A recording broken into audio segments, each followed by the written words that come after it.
Thank you, Nathan. Good morning. Welcome to First Unitarian Universalist Church of Columbus. My name is Sarah Mayab. My pronouns are she, they, and I'm happy to serve on your board of trustees. I am middle-aged, pale, freckle, with wild green, silver hair. I don't have a microphone? I do, I just need to be louder? No one has told me that ever. There's firsts all over the place. I'll start over. Welcome to First Unitarian Universalist Church of Columbus.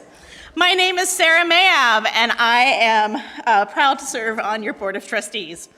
I am middle-aged, pale, freckled, with green and silver hair, large glasses, dangly earrings, and I'm usually wearing a colorful scarf.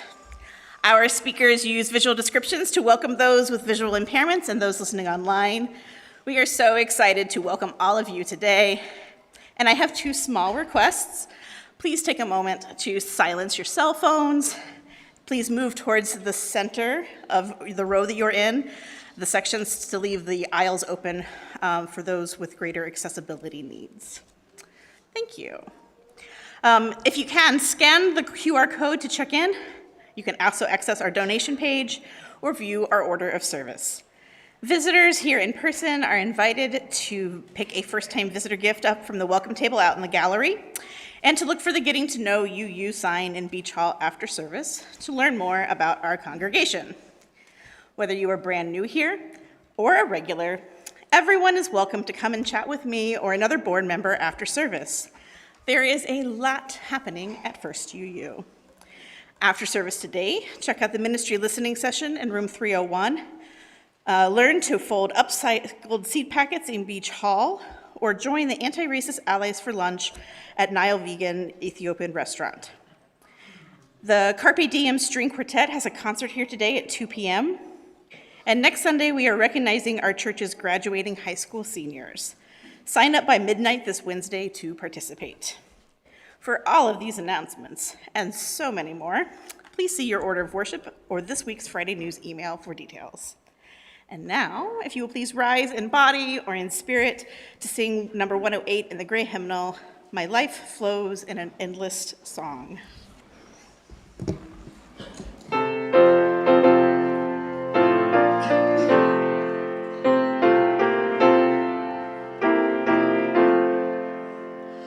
My life flows on in endless song above earth's lamentation. I hear the real, though far off hymn that hails a new creation. Through all the tumult and the strife, I hear the music ringing. It sounds an echo in my soul. How can I keep from singing? What though the tempest round me roars, I know the truth it liveth. What though the darkness round me close, songs in the night it giveth. No storm can shake my inmost calm, while to that rock I'm clinging. Since love prevails in heaven and earth, how can I keep from singing?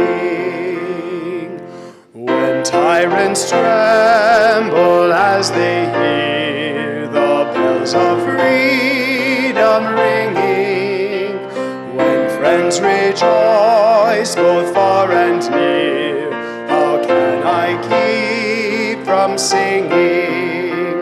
To prison cell and dungeon vile, our thoughts to them are winging. When friends by shame are undefiled, how can I keep from singing?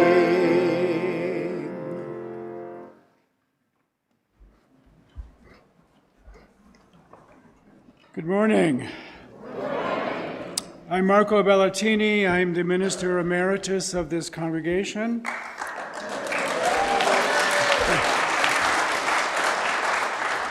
I'm 75 years old, a person of 98% Northern Italian and Sardinian heritage, using the pronouns he, his, and him. I'm wearing a black cap, white shirt, black vest, and gray and silver stole.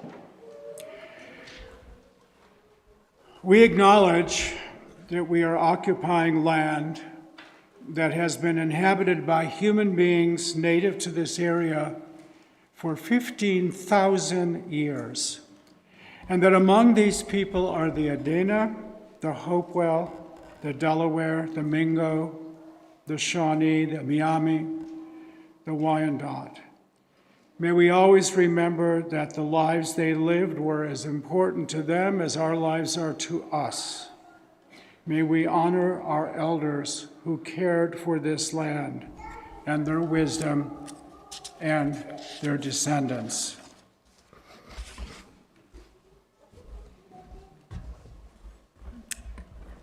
Good morning. I am the Reverend Meg McGuire. I am grateful to serve this congregation as an affiliated community minister. My pronouns are she, her, and hers, and I'm a white woman in my mid-30s with shoulder-length blonde hair, wearing a gray shirt and a blue and green stole. Let us enter into the spirit of worship.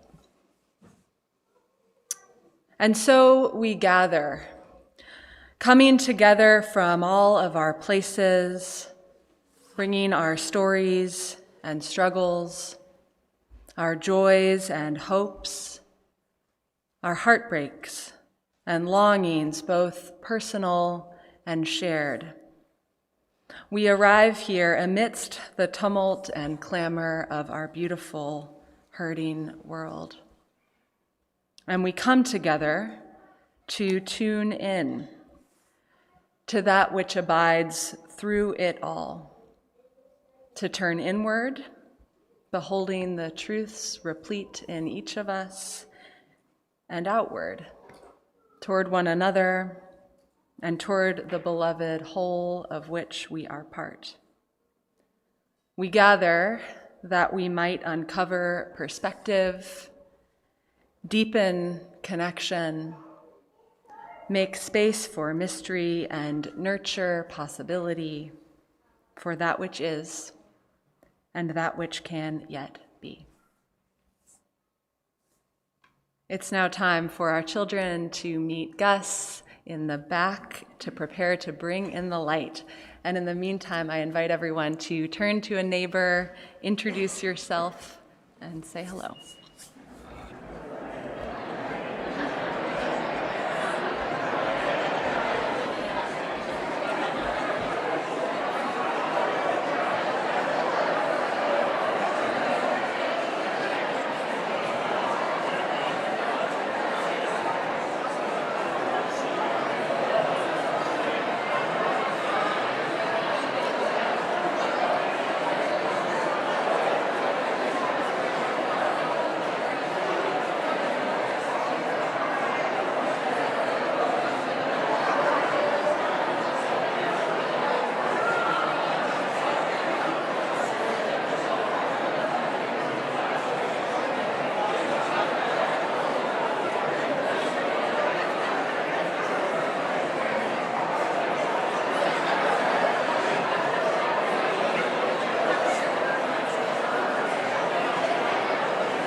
It is time for our children to bring in the light.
As we light the chalice this morning, I offer you these words by the great Polish poet Anna Zwierczynka.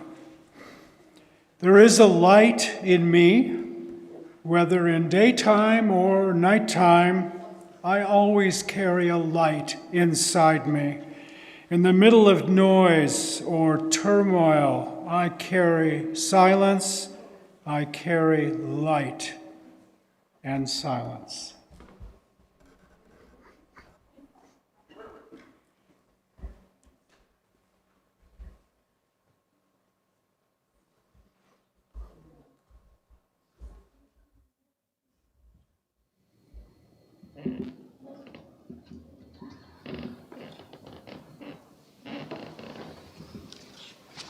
Thank you, Connor, for lighting our chalice.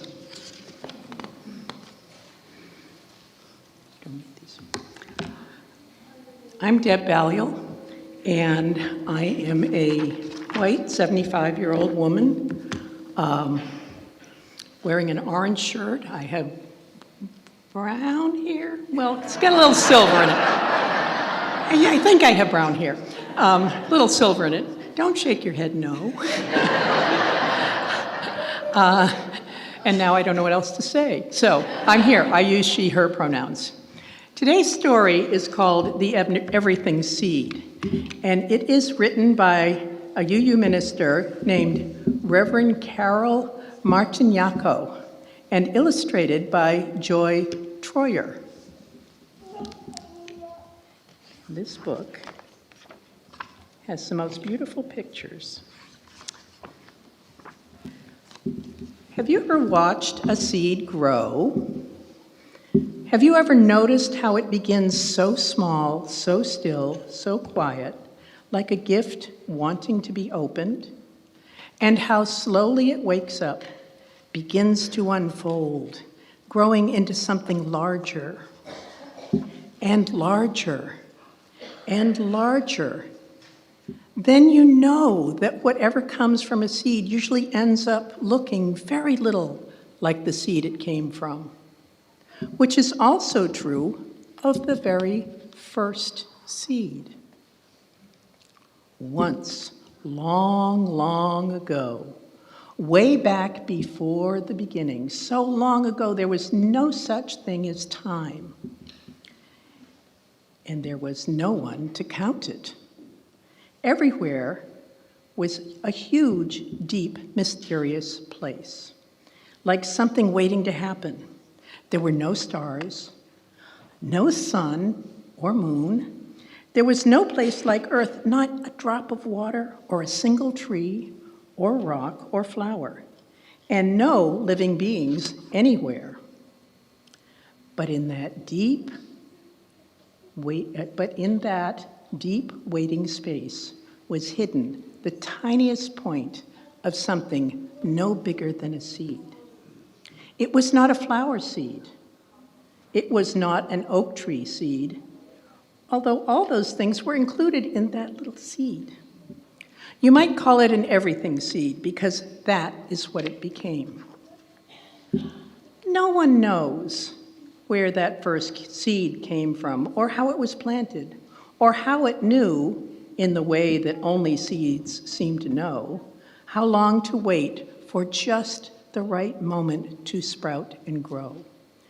But all at once, this tiny seed, cradled and nourished in the rich soil of space, woke up, broke open, and began to unfold. Unfolding, unfolding, and blossoming forth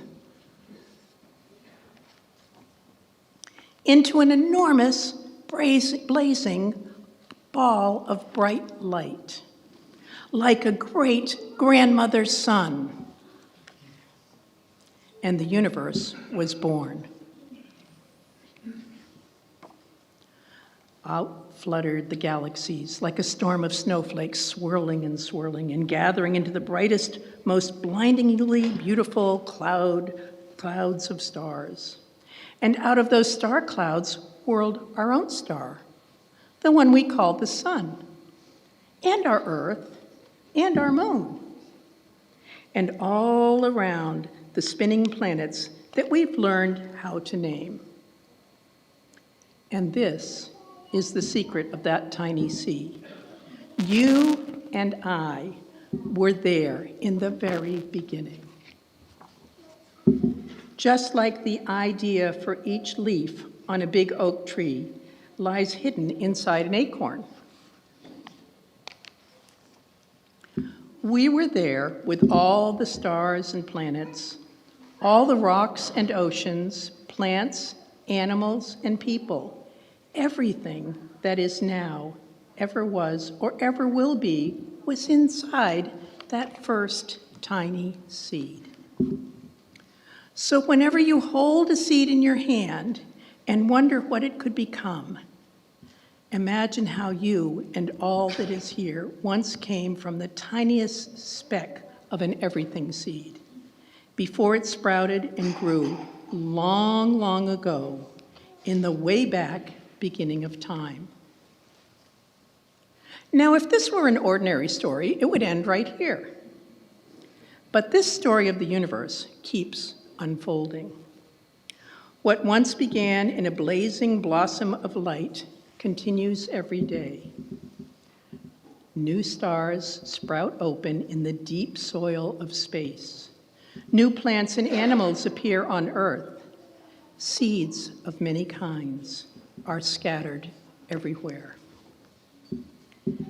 to help us remember. And new people are born every day with a spark of that first light still alive and burning deep inside, waiting, like the everything seed, to shine in ways that are yet to be known. The end.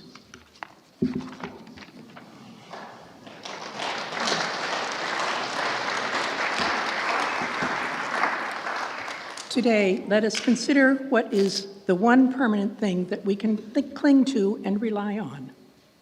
Please remain seated with your hands over your heart as we sing number 131, Touch the Earth, Reach the Sky, verses 2 and 4, to sing our beloved children back to their families and out to class.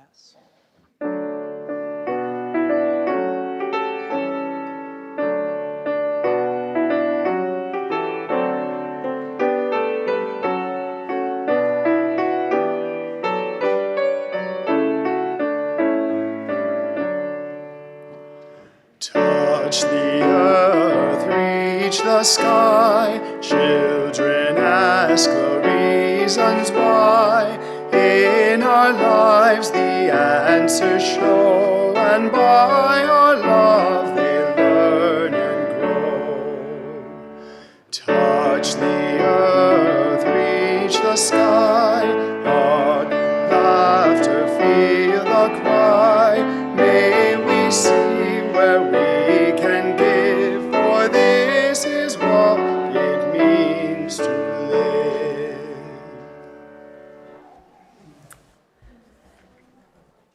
During the month of April, we are sharing our offering plate with Connecting Community Corridors for Pollinators, Birds, People, and the Planet, which is coordinated by First UU member Diane Kadanonga.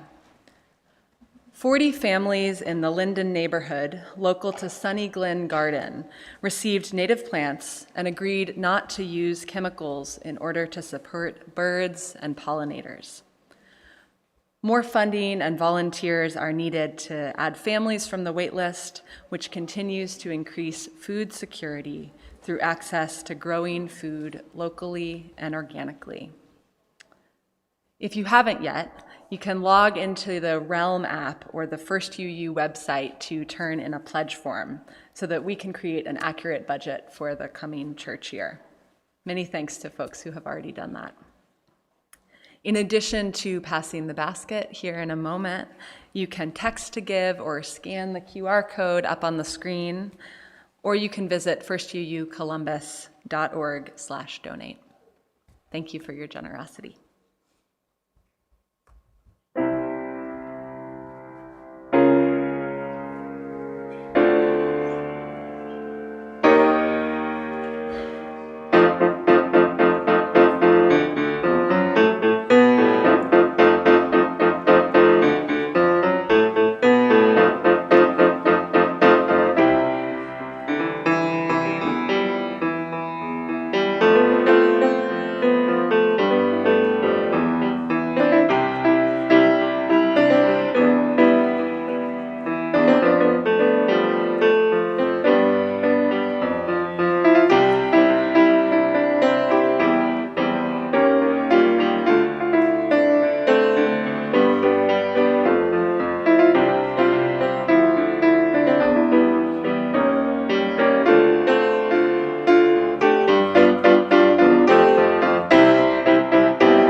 If you have something on your mind or heart today and would like to talk with someone, our pastoral listener today is Sharon Hammersley, who's right here waving in the front.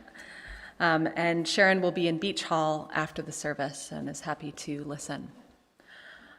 We'll also have a covenantal relations team member hosting a Beyond Small Talk conversation in Sloter Lounge right back here for anyone who wants to talk about congregational transitions and explore how covenantal practice can hold us together through hard conversations. This morning we have 4 caring cards available to sign in Beach Hall after the service. We're wishing a happy birthday to Julian Larson, who is celebrating his 90th birthday today. Happy birthday.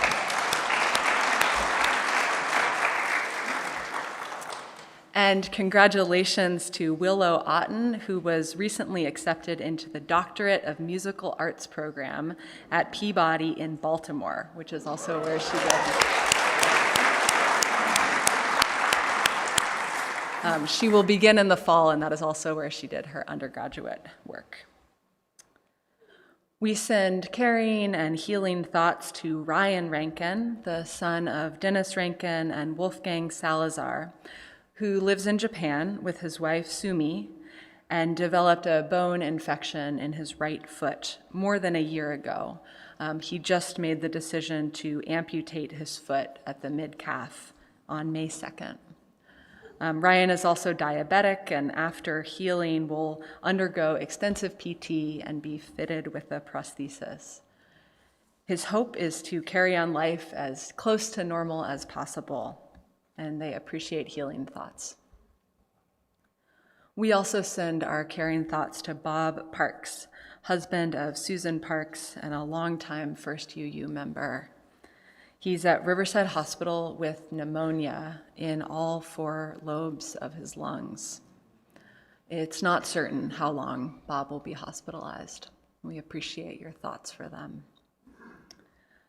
We also have in our thoughts Doris Cornell, as she is supporting a longtime friend who was recently taken to the emergency department. And finally, we join with so many around the world who are honoring the life and legacy of Pope Francis. We hold all this, all of these joys and these sorrows and all else being held in this community, spoken and unspoken, tenderly in our hearts.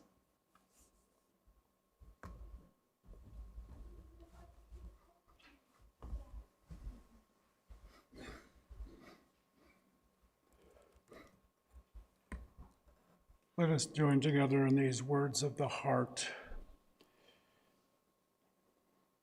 Oh, love,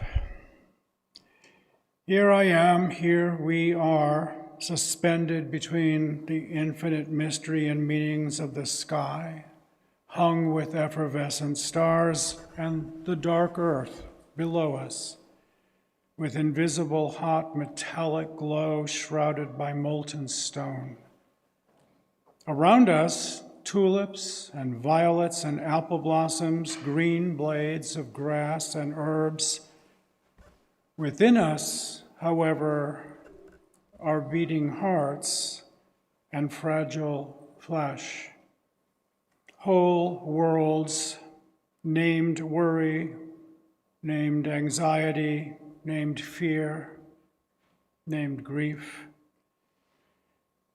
We read of arrests and dying children and threats to health and life, and recognize the battle drums of organized hatred because we remember them from the past.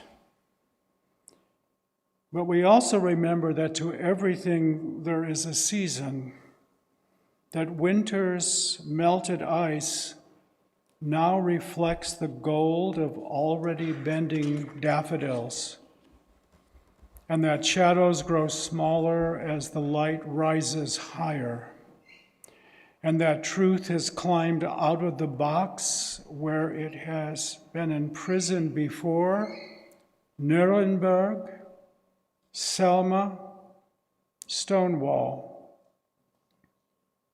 O love, let the empathy which life's experience summons from my hurting heart, our hurting heart, flow from us into this place beneath the sky and over the earth, buoyed up on the sturdy wings of this deep silence.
The first reading this morning is a recent poem by the Mexican-American Chicago-based artist Elsa Munoz, whom you see on the screen with me down at Brandt Gallery downtown. This poem is on a translucent screen in the gallery, and she was gracious enough to share it with me by text since it does not photograph easily. The sculpture of the large flower blooming out of a pile of what looks like salt is also hers. You can see both of these works at the Brandt Gallery, and the poem is called The Next World.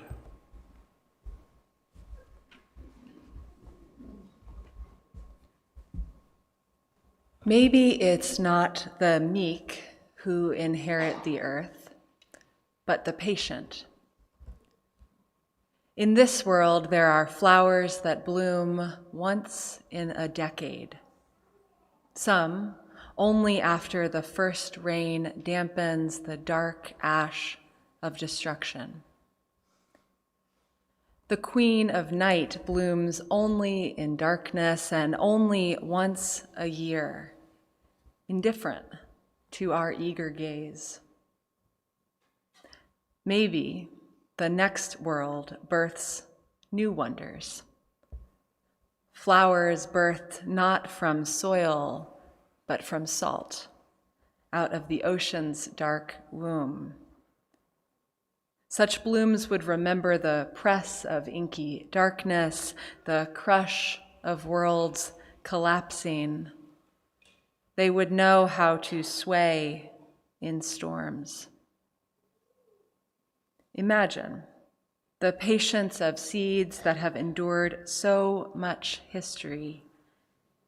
Each bloom would whisper, "We remember the flood, the fire, the fall." Maybe it would take such a long memory to teach us. The future lives not in conquest, but in communion.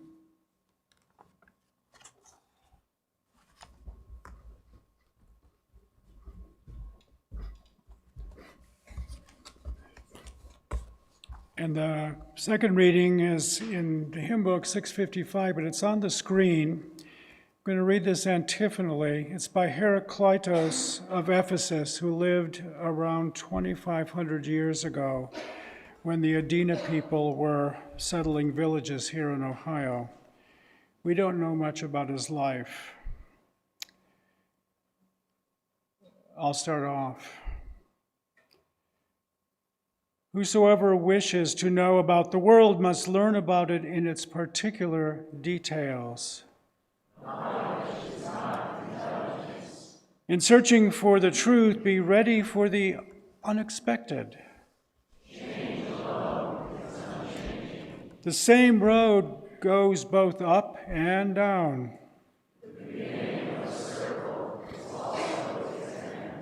Not I, but the world says it. All is one. And yet everything comes in season. Remain seated and sing the hymn, Winds Be Still.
Help us to sense thy life's mystery. Fly high and far, and lead us each to see how we move through the winds of eternity. Light shining, illuminate our inward view. Help us to see with clarity. Shine bright and true, so we may join our songs in new sounds that become full symphony.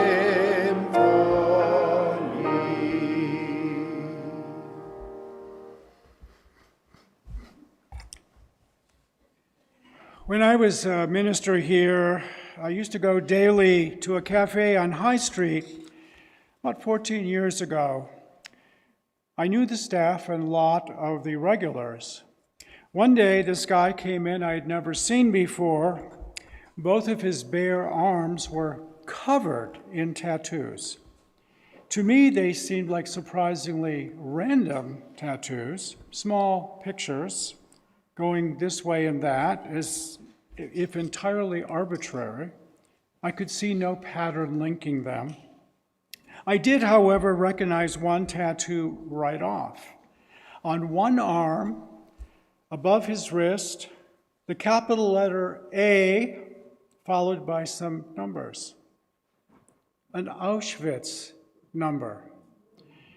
It was obviously not his, since he looked to be no more than 20 years old. So since Yom HaShoah, the Day of Remembrance of the Holocaust, had been marked recently, as by coincidence it was also marked this past week, I went up to him curiously as he was drinking his coffee, and I asked him if the number belonged to one of his grandparents. He was surprised a bit that I recognized the origin of the number, just like that, but he said, no, it's Elie Wiesel's Auschwitz number. Now, it was my turn to be surprised. Someone that age rarely knew that the 1986 Nobel Prize winner, whenever I mention his novels, people just don't know who he is anymore. So I said to him, are you Jewish? No, my father is, but I'm not. What's your name? I asked. Christian. I said, I guess that must be quite the story. We both smiled, and our friendship since then has been to exchange our individual quite the stories mutually and at considerable depth. We have come to love each other very, very much. Christian was also clear about something else. He was a heroin addict. He spoke about it casually, as if it was just one more part of his life, like a small tattoo or a cup of coffee. But over all the first 6 years of our friendship, it was almost all of his life. He would disappear from my life for months at a time, shooting up in some hovel, barely alive. He stole money to keep up his habit. His body diminished each time he surfaced from his pit, and I saw him. While he was unavailable, I texted him as often as possible, sometimes daily. I'm out here, Christian. I love you. He never responded. His mother, Brooke, also reached out to him all the time, and other friends. My first question when I woke up every single morning was, is Christian still alive? I steeled myself for the worst week after week after week.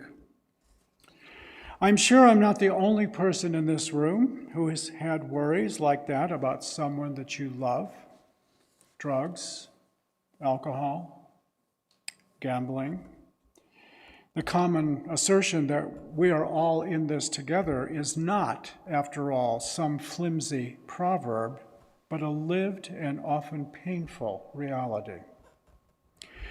Christian eventually went in and out of hospitals, and after one very severe overdose, when he almost died, he finally began to slowly recover from his addiction. His mother moved him to Atlanta to get him some specialized treatment help. I visited him there once. Eventually, he moved back here to Columbus, graduated step by step from Ohio State, magna cum laude. Then he was accepted at 3 prominent grad schools, chose NYU, and then graduated with honors from there. He is married now to a woman named Genevieve, and he's written an intense autobiographical book, which book agents are now circulating around to various presses. And frankly, having read so much of his writing in these last 6 years, I remind him often that I demand a front row center seat when he wins the Pulitzer Prize. And just to be clear, okay? Just to be clear, I, like any number of you, also know people who didn't make it, even with love flowing their way. My brother Robert, who died of alcoholism. My friend Bob, who overdosed at age 26 and died.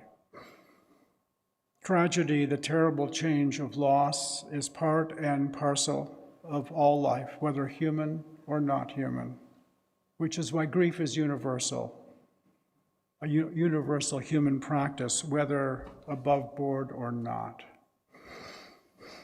Now, all of you, I presume, know another man who was a heroin addict for even longer than Christian. He's in the government. He comes from a famous political family, the Kennedys. He's been making comments recently about my autistic friends, like my brilliant photographer friend Phil, that both break my heart and stoke my very real anger. Namely, he says that autistic persons are diseased and not ordinary human beings living with entirely normative ways of being human differently. And I think of my friends with Tourette's, like my friend Michael. I, of course, know so many with ADHD, don't you?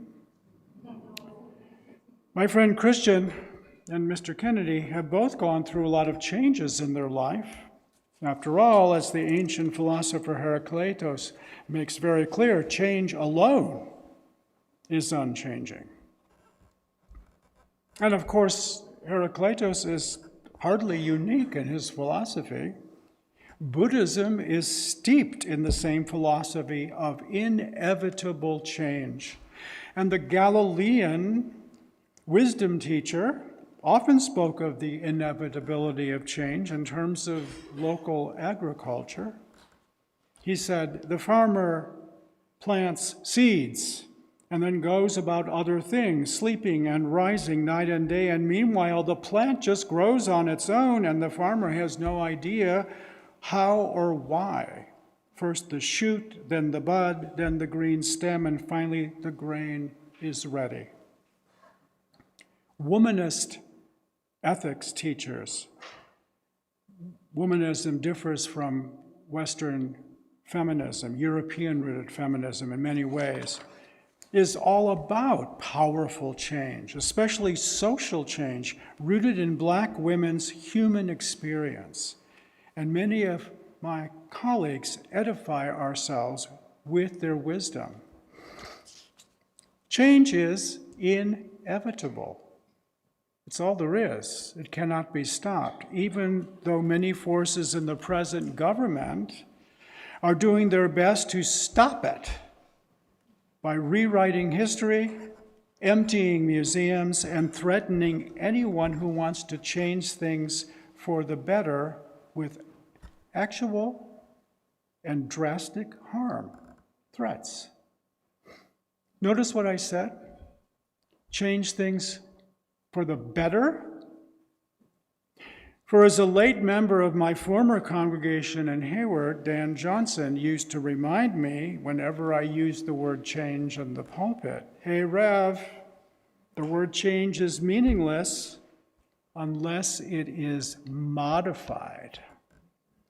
Good change, healthy change, bad change, stalled change, sudden change, unexpected change. Change may be inevitable, yes, the only permanent thing in the universe. But what kind of change? And I have thought about this question ever since.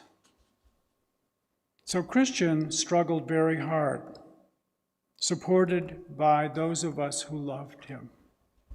And now he is creating out of his very real years of misery a transforming art that will address all who suffer and offer them some hope. The other man, however, of that famous political clan, also gave up his heroin usage, good for him, but instead of trying to offer hope, is now trying to lasso all recent history of good, positive change, tie it up, and yank it back so it no longer moves, as if he alone in all of the universe can force the inevitability of change to end. No vaccinations, no medical care for trans persons, just fearful threatening. Nazi-adjacent ideas of autistic persons, disabled persons, depressed persons, lists of these people. I confess I am sickened by this terrible change coming our way. And I have to be realist. It is actually happening. I cannot hide from it or pretend otherwise. Like many of you, I wrestle with this harsh reality every day. And I don't know about you, but some days are especially tough for me because the contrast I experience between the threats and the glory of the wild world is often knife sharp. That is, even while innocent people are being deported or imprisoned in camps and judges are arrested, tulips and irises still rise up. The sky festoons me with magical clouds like an aerial school of mackerel. The moon shines on my sighs. I send money to help and support. I share dinner or enjoy walks or play some games with friends or chosen family. I read books, see films, take photographs that lift me up and remind me of what's really important in this brief life of mine. This sharp contrast is often bewildering, knocking me off balance day after day. But although this time feels like the most difficult time in my life, I have to admit it's not like everything was just fine up till now. Wars and rumors of wars, systematic racial and ethnic oppression, interference with other sovereign nations, the AIDS years, all sorts of terrible behavior have been with us for hundreds of years. My Black and Native friends and immigrant grandparents over the years have always shared their painful experiences with me, which remind me that the roots of this era have been here for centuries. As Elsa Nunez puts it in her poem, attributing it to the flowers, we remember the flood, we remember the fire, we remember the fall. We have to remember real history, not bow to propaganda. And our universalist religious ancestors did indeed remember all of that terrible history, but they then dared to imagine A different world than any of this, a world where justice prevails across the board and real communities of nurture become way more significant than preachers shouting cruel doctrines like hell or shrieking terror tales of some vengeful last judgment. Our ancestors worked hard as abolitionists, those universalists, as women entered religious leadership for the first time in a long time. They championed education for everyone, and they founded many, many schools. They were always planting seeds for a better future for every single human being, no exceptions. They understood that the harvest would not happen in a flash, but that like all things that change for the better, like all plants growing into their fruition, it would take time and cultivation and watering and weeding. And they didn't imagine that the final burst of flowers would last forever. Even they could not imagine some eternal change-free heaven on this earth or any place else. But they did have faith that positive change, growth and blossoming is part of the positive nature of things, and that it happens with a combination of both nature, it's inevitable, and our nurture. And they knew, as any gardener knows, that we will never get to a place where we say, it's all perfect now, the end. The fruits and flowers are there forever. No more storms, no more drought, no more flood, no more blight. And so working to establish any hell, both afterlife, theologically, and in this life, remains our religious practice. We plant the seeds which, as our story this morning made clear, have been there from the beginning of this evolving, changing universe. Marches, letters, phone calls, art projects, soup kitchens, poetry, organizing in great number as we do our part of the Interfaith Bread Organization, bringing groceries to impoverished people in the hinterlands like Jacques does. We rely in the inevitability of change, supported by our own action, like spring gardens greening after a freezing winter. Now, please, our ancestors were not naive about this. When Czech Unitarian minister Norbert Čapek, the creator of the flowers ceremony that we celebrated a few weeks ago, preached in 1942 from his pulpit that the change from cold winter to warming, blossoming spring was inevitable, and that he wanted, as he wrote, these are his words, to offer a few rays of sun to the wounds of the heart at a time of great sadness for my nation. He was in a pulpit in a nation run over by the Third Reich. The Gestapo understood metaphors very well. They arrested him. And despite the appeals court saying that he did not deserve death, they killed him anyway at Dachau. Thus, being realistic, I fear that there will be similar suffering in the present day for many innocent persons, and it's already begun. Elsa Munoz's poem tells us that we have to learn to sway in storms and to be patient, for change is slow. A great flower called the Queen of the Night, she says, may bloom only once a year, and even then in darkness, not under the sun, but it will bloom. And thus we, like our Universalist ancestors, must continue now to dare to imagine a better future blooming for us all. A future, as the poet says in her beautiful line, not in conquest, but in communion. In communions, communities of mutual support like this one, where our imagination refuses to bow or give in and continues to describe a future where there is enough justice, shelter, food, love, and joy for every single person. I'm going to see my brilliant friend Christian next week when I go to New York to visit him and my other friends there.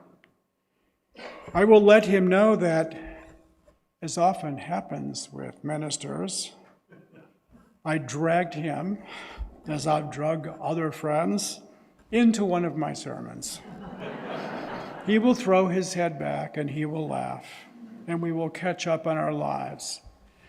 And despite the aching world around us, we will spend our time in the communion that is deep friendship and dare to taste in our friendship a foretaste of happiness and possibility for everyone.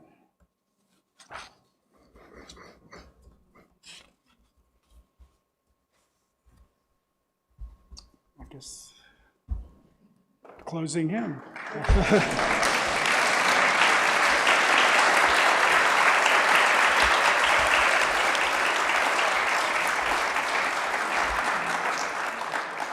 Please rise for this. It's one of my favorite hymns.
These words of blessing from my friend Michael Morris here in Columbus. I belong to the earth and sky, to the visible and invisible, to mystery and meaning, to all that has come before and all that is yet to come. You belong to the earth and the sky, to the visible and the invisible, to mystery and meaning, to all that has come before and all that is yet to come. We belong to the earth and the sky, to the visible and invisible, to mystery and meaning, to all that has come before and all that is yet to come. Now let us go into our lives to love more, grieve well, work together in communion with all hopeful hearts with whom we share this earth. Amen. And so we close with our unison chalice extinguishing words on the screen. We extinguish this flame, but not the light of vision. As we go forth, let us heal and transform ourselves and our world through reason and love. And if you'd like to join hands during the close, please do.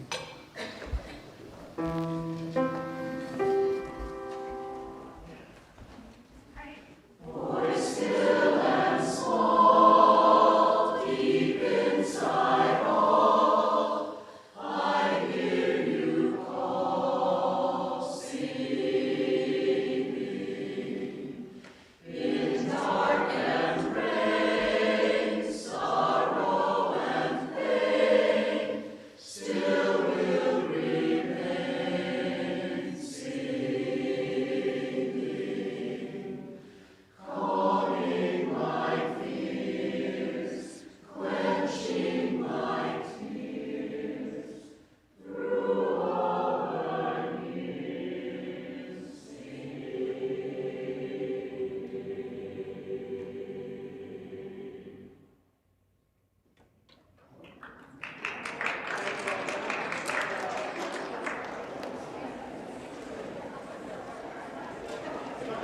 Carpe diem and 2 o'clock if you can.